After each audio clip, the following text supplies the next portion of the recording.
Bienvenue sur AfriDébat 360, la chaîne sans filtre. Analyse, débat et décryptage de la politique africaine.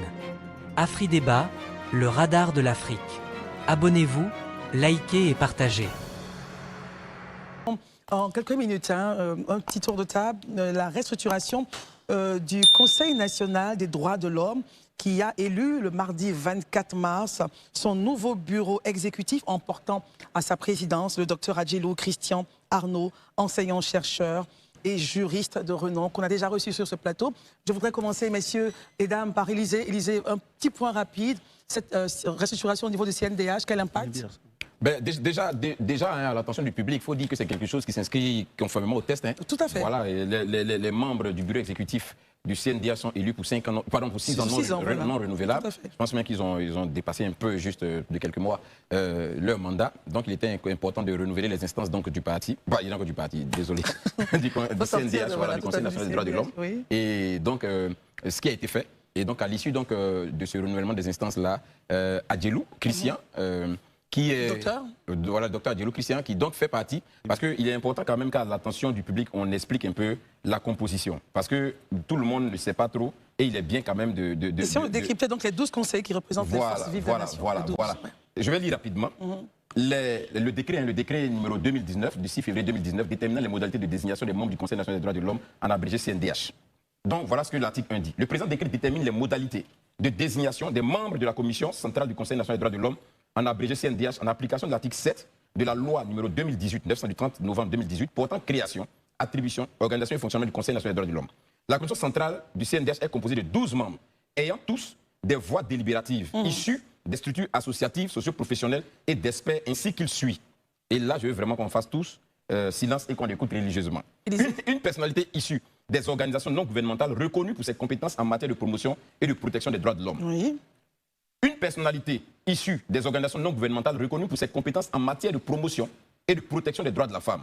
Une personnalité issue des organisations non gouvernementales reconnues pour ses compétences en matière de promotion et de protection des droits des enfants. Une personnalité issue des organisations non gouvernementales reconnues pour ses compétences en matière de promotion et de protection des droits des personnes en situation de handicap. Une personnalité issue du monde du travail. 2 personnalités reconnues pour leurs compétences en matière de promotion et de protection des droits de l'homme. SPR. Une personnalité issue des organisations professionnelles des médias. J'ai dit à précision, les 2 personnes reconnues pour leurs compétences en matière de promotion et de protection des droits de l'homme, SPR, là, eux, c'est les membres issus du gouvernement. C'est-à-dire qu'ils sont émis par le gouvernement. Donc, ils s'éminent par les derniers. Une personnalité issue des organisations professionnelles des médias, un magistrat, un avocat, un médecin et un psychologue. Donc, vous voyez un peu d'où sont issues ces différentes personnes-là, qui sont désignées par leur père. Il est important quand même de le mentionner. Et donc, quand ces 12 se retrouvent, il y a donc un vote. Et pour désigner le président. Voilà, il y a des candidatures. Donc, il y a donc un vote. Et c'est à l'issue du vote que le candidat est élu. Et donc, à l'issue du vote, Christian, que nous connaissons, docteur Christian Adjelou, a donc été élu. Christian Adjelou fait partie des 2 experts qui ont été mandatés au sein de la commission par les instances gouvernementales. Parce que le gouvernement en a 2. Sur les 12, le gouvernement ne désigne que 2. Voilà, ça c'est important aussi de le mentionner. Merci donc beaucoup, en réalité, les experts du gouvernement sont minoritaires. Par si on rapport veut aux être dans la forces logique. vives. Voilà, par rapport aux organisations civiles, qui elles sont plus nombreuses, les organisations des magistrats, des médecins et tout ça. Merci beaucoup, Élisée. Pour ce point, Herman, je vous donne la parole. Votre sourire nous en dit long. Allez-y. Élisée, il aime trop les contorsions intellectuelles. C'est difficile. J'ai juste lu. Bon, allez-y. Comme petit commentaire de conclusion, tu pourrais nous en faire avec l'économie. C'était important de mentionner, Herman. Allez-y. Mais les téléspectateurs sont suivants, ils savent que je ne fais que le lire. Élisée nous dit qu'il n'y a seulement que 2 personnalités qui sont désignées par le gouvernement, par les instances gouvernementales. Oui. On le sait. Donc la composition, les experts, tous ceux-là de la société civile, ils ne se lèvent pas comme ça pour venir se retrouver à la commission, au Conseil national des droits de l'homme. En cas clair qu'ils ont été mandatés aussi pour venir là. Par le père. Ouais, c'est le même principe que les conseils d'administration. Toujours est-il que le désigné, souvent le délégué du président de la République, il devient le président du conseil d'administration des entreprises. Mais on va dire que c'est toutes les entités qui les ont désignés. Ce n'est pas là mon problème. Aujourd'hui, pourquoi est-ce qu'il y a eu polémique? Il y a polémique sur la question de la désignation, de l'élection finalement du docteur Adjelou à la tête de ce conseil-là. Parce que quand tu prends les missions du Conseil national des droits de l'homme, je vais lire peut-être une seule mission, c'est l'institution nationale indépendante chargée de promouvoir, protéger et veiller au respect des droits humains sur l'ensemble du territoire. Il s'inscrit dans les standards internationaux des institutions nationales des droits de l'homme. La mission principale, c'est garantir la promotion, la protection et la défense des droits de l'homme en Côte d'Ivoire. Donc on ne va pas revenir sur le rôle et autres. Mais quand on a fini de dire ça, un monsieur, ça veut dire que qui, sur les plateaux télé, parce qu'il était à un moment donné ici, comme nous ici, sur certains sujets, qui a prononcé, qui a dit carrément, qui a revendiqué être militant d'un parti politique. Finalement, les défenseurs des droits de l'homme s'interrogent. Pour une commission nationale des droits de l'homme, quels militants parviennent finalement, parce qu'il a été désigné par les entités comme expert, parviennent à gérer l'institution? Qu'est-ce qu'il fait? À se faire élire. À se faire élire. Ouais, mais il a été désigné d'abord, maintenant après, voilà, à être élu président d'une commission qui est censée être neutre, qui est censée garantir les droits de l'homme sur l'ensemble du territoire. Voilà la question. Ça, c'est au moins un fait. Maintenant, moi, je ne dis pas qu'il ne va pas bien conduire sa mission, parce qu'on peut pouvoir se départir de sa casquette de militant pour des missions spécifiques, mais quand même, le Conseil national des droits de l'homme, depuis là, je pense qu'on peut réserver ça à des personnes qui ne sont pas entachées, qui ne sont pas encartées dans une formation politique. Ça, c'est mon point. Maintenant, après, il a le droit, puisque ce sont ses pairs désignés aussi là-bas, qui l'ont élu. Afridébat, le radar de l'Afrique. Marie-Gisèle, votre avis sur ce point mentionné par Arman, il estime qu'il n'aurait pas, enfin, la position reviendrait. Désigné donc par le gouvernement, les conseillers estiment qu'il est la personne idoine pour pouvoir tenir les rênes de la commission. Votre point? Mais, écoutez, Christelle, la réponse au point d'Herman est dans la conclusion même d'Herman. Il a été élu par ses pairs. Ce sont les textes de la commission. On ne peut pas dénier au docteur Adjelou Christian, parce qu'il est désigné par le gouvernement, d'être élu par ses pairs. Auquel cas, il faut modifier les textes de la commission et exclure, n'est-ce pas, les experts mandatés par le gouvernement, si tant est qu'il y a une volonté de conserver le poste de président, n'est-ce pas, à quelqu'un issu de la société civile ou d'une organisation des droits de l'homme. Docteur Barry.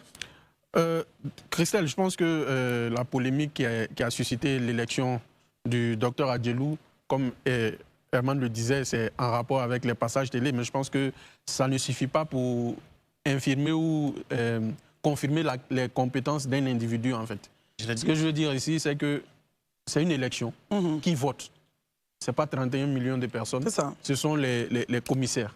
Maintenant, que certains Ivoiriens ne soient pas d'accord. Je pense que ça, c'est normal. Hein? Chacun est libre d'exprimer son point de vue vis-à-vis d'un profil. Après tout, même Dieu n'a jamais fait l'unanimité. Hein? Maintenant, aujourd'hui, le docteur Adjelou, les gens l'attendront sur le terrain. Qu'est-ce qu'il va faire? Quel rapport il va écrire? Je pense que c'est là où on doit le juger. Parce que être encarté, ce n'est pas forcément un crime. Maintenant, c'est peut-être à l'organisation de revenir, comme Marie-Gisèle l'a dit, sur les conditions d'éligibilité à la présidence. On peut par exemple avoir des experts, mais dire que les experts issus du gouvernement ne peuvent pas candidater à la présidence. C'est possible, pour donner plus de clarté, plus de lisibilité à la fonction. Sinon, par exemple, même la haute autorité de la bonne gouvernance, le président de la haute autorité de la bonne gouvernance est un militant de base du RHDP. Mais je pense qu'il a produit des rapports qui n'ont pas forcément fait des cadeaux aux différents ministres. Tout à fait. Donc, par rapport à ma proposition pour les textes, c'est juste une ouverture. Une probité personnelle. Une probité personnelle. La probité personnelle est là. Maintenant, peut-être pour éteindre la polémique, c'est de dire que ceux qui siègent au nom du gouvernement ne peuvent pas compétir ne peuvent pas concourir pour la présidence, par exemple. Par exemple, ça c'est un point. Moi, c'est mon point. C'est ce qui est dit. Je dis que, par exemple, si les textes doivent être aménagés, les deux personnes désignées. Un peu comme la CEI, parce qu'à la CEI, je ne pense pas que les représentants... Mais en l'état actuel des choses, s'il vous plaît, non, c'est un point qu'il donne. Sinon, moi, c'est ma proposition pour éteindre la polémique. Que vous veniez du gouvernement ou de la société civile, vous avez le droit de candidater.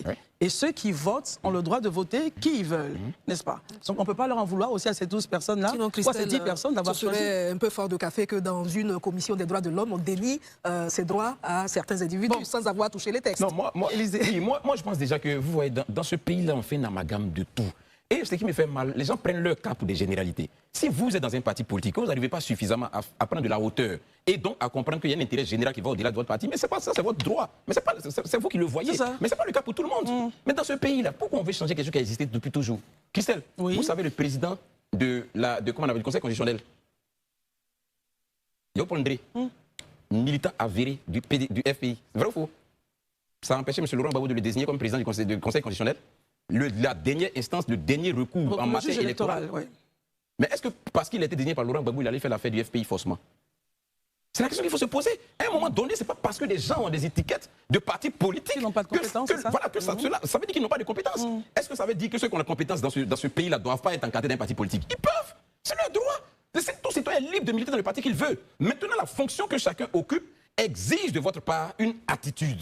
Et cette attitude-là requiert de vous que vous preniez de la hauteur sur votre partisanisme. C'est de ça qu'il s'agit. Donc moi, je pense qu'il faut arrêter de faire des procès aux gens sur la base du fait que... Et puis des substitutions qui n'en valent pas la peine. Regardez ce que l'article 4 du décret de 2019 dit ici. Il vous dit quoi? Les 4 personnalités issues, parce que tout à l'heure, j'ai vu dans l'explication de Herman, il a voulu laisser faire croire que les personnes désignées par l'esprit civil là, c'est des personnes qui ont été déjà, voilà, si vous voulez, qui ont été plus ou moins pistonnées. Voilà ce que l'article 4 dit. Les 4 personnalités issues des organisations non gouvernementales, mais si c'est vrai, sont chacune désignées par leur père à l'issue d'une assemblée générale organisée à cet effet sous la supervision du ministère en charge des droits de l'homme. Les organisations non gouvernementales concernées par les dispositions qui précèdent sont celles régulièrement constituées et qui justifient d'au moins 5 années d'existence. Les organisations non gouvernementales concernées doivent en outre avoir transmis au ministère en charge des droits de l'homme leur rapport annuel d'activité des 2 dernières années précédant la désignation des représentants. Mais je pense bien que... Oui, ça veut dire que ceux qui sont venus là, ils n'ont pas été pistonnés pour venir. Il y a eu une assemblée. Et l'Assemblée a désigné que voilà celui qui doit nous représenter au Conseil. Et c'est supervisé, il y a des PV, il y a des rapports. Très bien, donc, arrivé un moment, vraiment, il faut qu'on construise une société où on ne va pas rester éternellement dans la suspicion. Donc, il faut vraiment que les gens comprennent que leur cas n'est pas une généralité. Si vous pensez que vous pouvez départir de votre costume de militant pour prendre l'intérêt général et puis diriger les affaires de l'État, ça ne vous concerne que vous. Il y a des gens qui savent faire la part des choses entre leur militantisme et puis leur professionnalisme. Permettez qu'il finisse d'abord, Herman, s'il vous plaît. Voilà, donc il y a des gens qui arrivent quand même à faire la part des choses entre leur militantisme et puis l'intérêt général de la nation. Laissons M. Christian Adjelou à l'épreuve, on va le juger. S'il nous montre pas A plus B, mais c'est pas les premiers à le critiquer, à faire sortir le fait qu'il est partisan dans ce qu'il est en train de faire. Donc quelque part, il faut qu'on arrête ces faux procès-là et qu'une bonne fois pour tous, on s'en tienne au test. Herman, est-ce que ce n'est pas aller trop vite en besogne que de dire parce qu'il est encarté, il n'a pas de compétences pour pouvoir être élu par ses pairs? J'ai même dit que ce n'est pas parce qu'il est encarté, j'ai chuté avec ça, qu'il ne peut pas se départir de son militantisme pour faire un travail. Même quand tu as pris l'exemple du Conseil constitutionnel de Paul Yaoundé, mais ça n'a pas cessé. On a toujours vu au sein de certaines institutions que ça soit forcément des militants et ça ne gêne pas. Juste, on rappelait qu'il y a une polémique qui est née et je rappelais les raisons, les arguments avancés par ceux qui le tenaient. Et non pas forcément mon intention. Mon intention, c'est quoi? On peut se départir maintenant. C'est à lui. Comment est-ce qu'il va mener le Conseil national des droits de l'homme pour avancer? Au lieu de ça, ce n'est pas moi qui ai dit sur les plateaux, ce n'est pas moi qui ai rappelé que j'étais candidat. C'est lui-même sa parole que les gens lui ramènent aujourd'hui. Maintenant, les tests, et je l'ai dit aussi, que les tests ne l'empêchent pas d'être élu. Maintenant, on verra comment est-ce qu'il va conduire le Conseil national des droits de l'homme pour que tous les Ivoiriens se sentent protégés par cette institution et que les rapports-là soient des rapports qui tiennent compte des réalités en matière de droits de l'homme dans le pays. D'accord, merci beaucoup.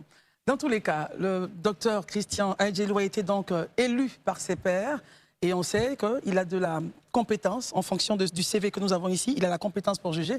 Et vous êtes tous d'accord? On va juger le maçon au pied du mur pour voir comment il va mélanger le ciment, l'eau et tout, et puis monter un mur droit pour le bonheur de la Côte d'Ivoire, messieurs. J'aime bien quand on se. Et aujourd'hui, la société civile, elle observe les populations, je veux dire. Mais bien sûr, tout le monde observe. Il y a les gens très éveillés qui observent, bien sûr. Si vous ne faites pas un boulot excellent, naturellement, les gens ne tarderont pas à vous rappeler. Très bien. Alors, messieurs, merci. Quand on finit en paix comme ça, c'est très bien. On partira dans quelques minutes au... Mais je pense qu'il faut profiter aussi pour féliciter Christian Adjelou. Ah ben bien sûr. Après tout ça, quand même, merci. C'est quand même important de le dire. Hein. Voilà. Il fait la fierté. Il faut lui dire qu'il a un mandat national et donc qu'il s'en souvienne. Parce qu'effectivement, je suis d'accord avec Emmanuel, sur le plateau, il a revendiqué vraiment son militantisme. Mais aujourd'hui, il a un mandat national et je pense qu'il en est conscient. Parce qu'il travaille en ce sens-là. Il peut réussir, c'est facile. Bon, il est aussi entouré. Je pense qu'il est bien entouré et il a pris la mesure, en tout cas, le secrétaire général de la tâche. Il a fait fort, hein. Directeur de cabinet. Merci beaucoup. Merci beaucoup. Les droits de l'homme. Félicitations. Il a fait fort et il fait la fierté, en tout cas, de tous les anciens du lycée Les Boutous de Dabou. Ah bon? Tu diras où tu es rentré. Nous avons compris. Ceci explique cela. Non, pas du tout. Simplement, il fait la fierté de notre promotion. Merci de nous avoir suivis. N'oubliez pas de vous abonner, de liker et de partager pour ne rien manquer de nos prochaines vidéos. Afri Débat, le radar de l'Afrique.